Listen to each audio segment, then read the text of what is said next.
नमस्कार, मैं हूं निकिता और आप देख रहे हैं सत्यहिंदी.com।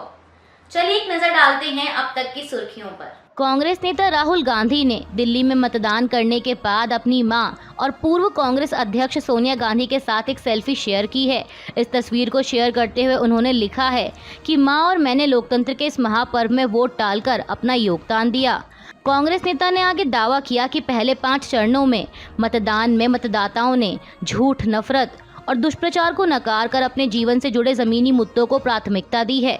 उन्होंने लिखा कि आज छठे चरण का मतदान है और आपका हर वोट सुनिश्चित करेगा कि युवाओं के लिए 30 लाख खाली सरकारी पदों पर भर्ती और 1 लाख रुपए साल की पहली नौकरी की पक्की योजना शुरू हो जाए। गरीब परिवार की महिलाओं के खातों में 8,500 रुपए महीना आने लगे। किसान कर्ज मुक्त हों और उन्हें फसल पर सही MSP मिले।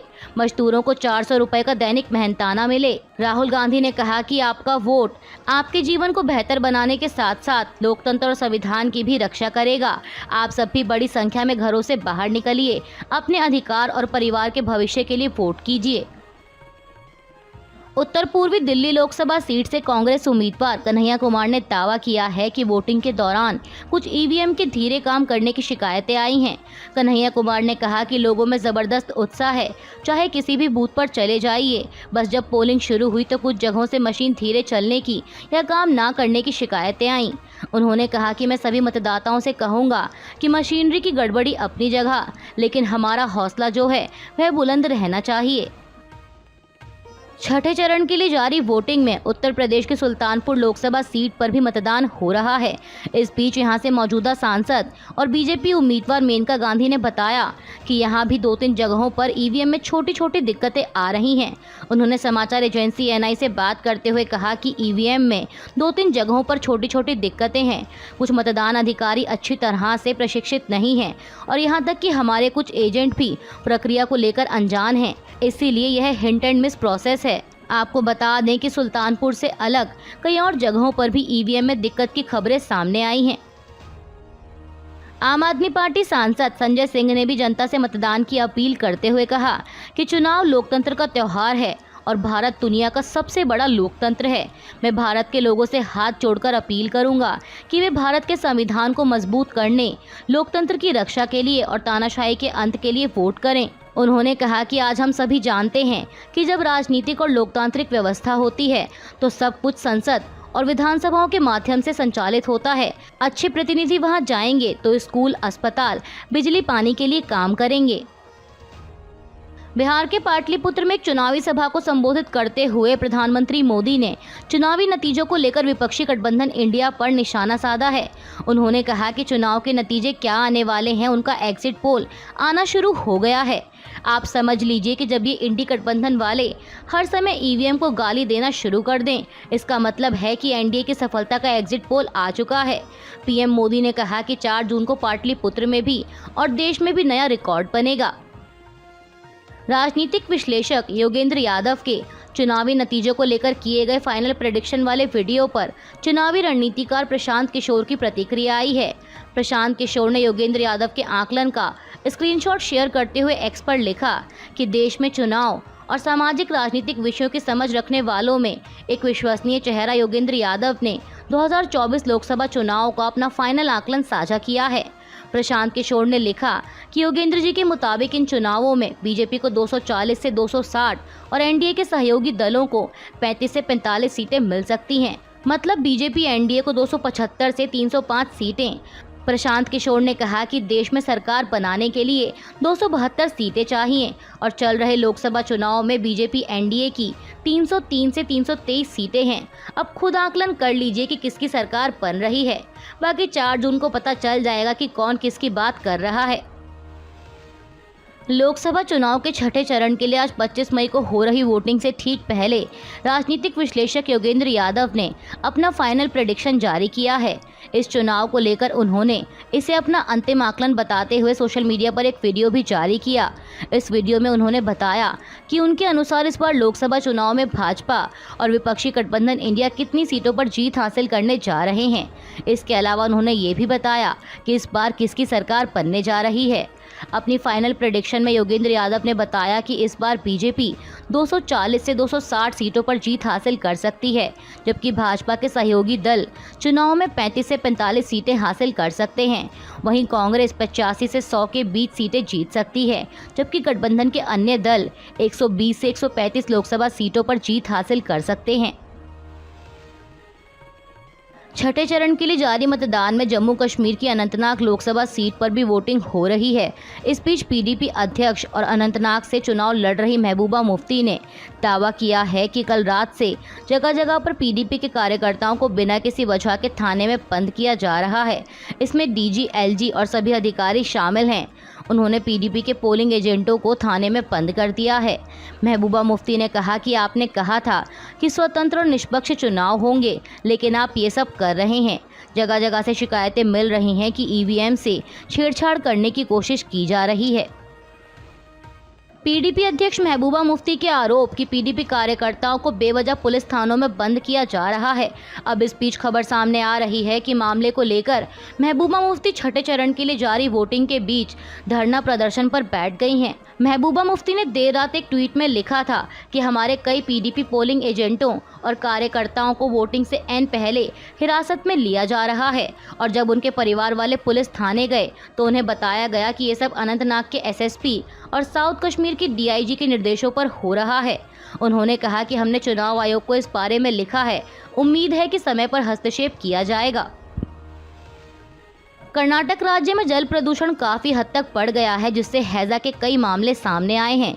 इसको देखते हुए शुक्रवार को राज्य के उप मुख्यमंत्री डीके शिव कुमार ने जल आपूर्ति और नागरिक अधिकारियों को शहर में पीने के पानी की गुणवत्ता की तुरंत जांच करने के निर्देश दिए हैं। शिव कुमार ने पत्र लिखकर जल आपूर्ति और सीवरेज बोर्ड के अध्यक्ष और बृहद बेंगलुरु महानगर पालिका आयुक्त को शहर में रहने वाले लोगों के लिए सुरक्षित पेयजल की व्यवस्था सुनिश्चित करने के निर्देश दिए हैं। डिप्टी सीएम ने यह भी कहा कि यदि ऐसा नहीं होता है तो उस अधिकारी पर उचित कार्रवाई भी की जाएगी। खुद इसकी जानकारी देते हुए डिप्टी सीएम ने कहा कि बीते कुछ दिनों से पीने के पानी के दूषित होने के कारण हैजा के कई मामले सामने आए हैं। इसी कारण से एक व्यक्ति की मृत्यु भी हो गई, और यही कारण है कि सरकार द्वारा अधिकारियों को नागरिकों के घरों में गुणवत्तापूर्ण पेयजल उपलब्ध कराने और समय समय पर परीक्षण कराने के निर्देश दिए गए हैं। कोलकाता हाईकोर्ट के बंगाल में 2010 के बाद बने लाखों ओबीसी प्रमाण पत्र रद्द करने के फैसले को राज्य की मुख्यमंत्री ममता बनर्जी ने मानने से इनकार कर दिया है। उनका कहना है कि वे फैसले के खिलाफ सुप्रीम कोर्ट तक जाएंगी। अब इसी को लेकर भाजपा नेता शिवेंदु अधिकारी ने ममता बनर्जी पर निशाना साधते हुए कहा कि मैं सुप्रीम कोर्ट के चीफ जस्टिस और राष्ट्रपति से मांग कर रहा हूं कि ममता बनर्जी के खिलाफ एक्शन होना चाहिए। वे उच्च न्यायपालिका पर हमला कर रही हैं। वो कह रही हैं कि ओबीसी आरक्षण को लेकर आया हाईकोर्ट का फैसला नहीं मानूंगी। लोकसभा चुनाव के छठे चरण के लिए आज शनिवार 25 मई को सुबह 6 बजे से वोटिंग जारी है। इस चरण में 8 राज्यों और केंद्र शासित प्रदेशों की 58 सीटों पर वोट डाले जा रहे हैं, जिनमें उत्तर प्रदेश की 14, हरियाणा की सभी 10, बिहार 8, पश्चिम बंगाल 8, दिल्ली की सभी 7, ओडिशा की 6, झारखंड की 4 और जम्मू कश्मीर की 1 सीट शामिल है। आपको बता दें कि पहले छठे चरण में 57 सीटों पर मतदान होना था, लेकिन जम्मू कश्मीर की अनंतनाग सीट पर मतदान स्थगित हो गया था, जिसके बाद अब छठे चरण में जम्मू कश्मीर की यह सीट मिलाकर कुल 58 सीटों पर वोटिंग हो रही है। इसके साथ ही बता दें कि इन 58 सीटों पर कुल 889 उम्मीदवार मैदान में हैं, जिनकी किस्मत का फैसला करीब 11 करोड़ वोटर्स करेंगे। दिल्ली में वोटिंग से पहले शुक्रवार की रात उपराज्यपाल वीके सक्सेना और मुख्यमंत्री अरविंद केजरीवाल सहित सत्ताधारी आम आदमी पार्टी के अन्य नेताओं के बीच जमकर जुबानी जंग छिड़ी रही। दोनों पक्षों ने एक दूसरे पर शनिवार को लोकसभा की 7 सीटों के लिए होने जा रहे मतदान की तैयारियों को लेकर सवाल उठाए। रात 9:47 पर आम आदमी पार्टी सरकार में मंत्री आतिशी ने एक्स पर दावा किया कि ऐसी जानकारी मिली है कि आज दिल्ली के उपराज्यपाल ने दिल्ली पुलिस को आदेश दिए हैं कि जहां पर इंडिया गठबंधन के वोटर भारी संख्या में हैं, वहां पर वोटिंग धीरे करवानी है ताकि लोगों को वोट डालने में दिक्कत हो। आतिशी ने कहा कि प्रशासन द्वारा भाजपा को जिताने का ऐसा कोई भी प्रयास गैर कानूनी, गैर लोकतांत्रिक और गैर संवैधानिक है। उन्होंने उम्मीद जताई कि चुनाव आयोग इस पर संज्ञान लेगा। आम आदमी पार्टी नेता आतिशी के इसी ट्वीट को कोट करते हुए मुख्यमंत्री अरविंद केजरीवाल ने भी लिखा कि ये चौंकाने वाला है। उन्होंने कहा कि चुनाव आयोग को दिल्ली में बिना बाधा के मतदान सुनिश्चित करना चाहिए। वहीं मामले पर उपराज्यपाल वीके सक्सेना की भी प्रतिक्रिया आई है। उन्होंने आम आदमी पार्टी के इन आरोपों पर पलटवार करते हुए लिखा कि आदत ही बना ली है आपने तो, केजरीवाल साहब, जिस हाल में रहना बस रोते हुए रहना। बता दें कि उपराज्यपाल वीके सक्सेना ने इन दावों को अस्वीकार्य और बेतुका बताया है। उन्होंने कहा है कि ये मनगढ़ंत दावे मतदाताओं को गुमराह करके लोकतंत्र को नष्ट करने की एक जानबूझकर की गई योजना है। इस पर कड़ी कार्रवाई की जाएगी। पश्चिम बंगाल में पूर्व मेदिनीपुर जिले की तमलुक संसदीय सीट के तहत महिषादल में मतदान से पहले तृणमूल कांग्रेस के कार्यकर्ता की हत्या से इलाके में भारी तनाव फैल गया है। उसी जिले के मोयना में हिंसा की अन्य घटना में एक टीएमसी कार्यकर्ता को सिर पर गंभीर चोटें आई हैं, जहां तृणमूल ने इस हिंसा के लिए बीजेपी को जिम्मेदार ठहराया है, तो वहीं बीजेपी ने इसे तृणमूल के दो गुटों की अंतर्कलह का नतीजा बताया है। पुलिस ने बताया कि महिषादल के टीएमसी कार्यकर्ता शेख महबूल की शुक्रवार देर रात धारदार हथियार से गोदकर हत्या कर दी गई। वे ग्राम पंचायत के सदस्य भी रह चुके हैं। गंभीर रूप से घायल महबूल ने अस्पताल पहुंचने से पहले ही दम तोड़ दिया और इस घटना के बाद से इलाके में भारी तनाव है। मीडिया रिपोर्ट्स के मुताबिक पुलिस ने इस मामले में 2 लोगों को हिरासत में लिया है और पूछताछ जारी है। बता दें कि जिस इलाके में हत्या और हिंसा हुई उसे बीजेपी नेता शुभेंदु अधिकारी और उनके परिवार का गढ़ माना जाता है। सुरक्षा के लिहाज से इस चरण में राज्य में सुरक्षा बलों की सबसे ज्यादा 919 कंपनियां तैनात की गई हैं। कांग्रेस नेता और वरिष्ठ वकील अभिषेक मनु सिंघवी ने दावा किया है कि उन्हें एक नहीं बल्कि 2 मुख्यमंत्रियों ने राज्यसभा भेजने का ऑफर दिया था। सिंघवी ने कहा कि लेकिन वो सिर्फ कांग्रेस में रहना चाहते हैं, इसलिए उन्होंने इन ऑफर्स को स्वीकार नहीं किया। दरअसल दिल्ली के मुख्यमंत्री अरविंद केजरीवाल ने एक यूट्यूब चैनल को दिए इंटरव्यू में कहा था कि उन्होंने जनवरी में ही अभिषेक मनु सिंघवी को राज्यसभा भेजने का ऑफर दिया था। अब उनके इसी बयान पर प्रतिक्रिया देते हुए सिंघवी ने एक्स पर पोस्ट किया कि मैं अब तक इस मामले पर चुप था, लेकिन अच्छा है कि मुख्यमंत्री अरविंद केजरीवाल ने खुद इस बारे में बात की है। कांग्रेस नेता ने आगे कहा कि मेरे पास एक नहीं बल्कि 2 सीएम का समर्थन था, लेकिन मैंने वो ऑफर स्वीकार नहीं किए क्योंकि मैं कांग्रेस में ही रहना चाहता हूँ। हिमाचल की कहानी अलग है, लेकिन पार्टी का साथ होना बेहतर है। दरअसल आपको बता दें कि जब केजरीवाल से सवाल किया गया कि ऐसी खबरें हैं कि आप स्वाति मालीवाल से इस्तीफा लेकर अभिषेक मनु सिंघवी को राज्यसभा भेजना चाहते थे, तो इसके जवाब पे उन्होंने ये बातें कहीं। केजरीवाल ने कहा कि यह बिल्कुल गलत बात है, बीजेपी इस तरह की खबरें फैलाती है। जनवरी में अभिषेक मनु सिंघवी को ऑफर दिया था, उन्होंने यह ऑफर ठुकरा दिया था। अभी के लिए बस इतना ही। बाकी की खबरों के लिए जुड़े रहिए सत्यहिंदी.com के साथ।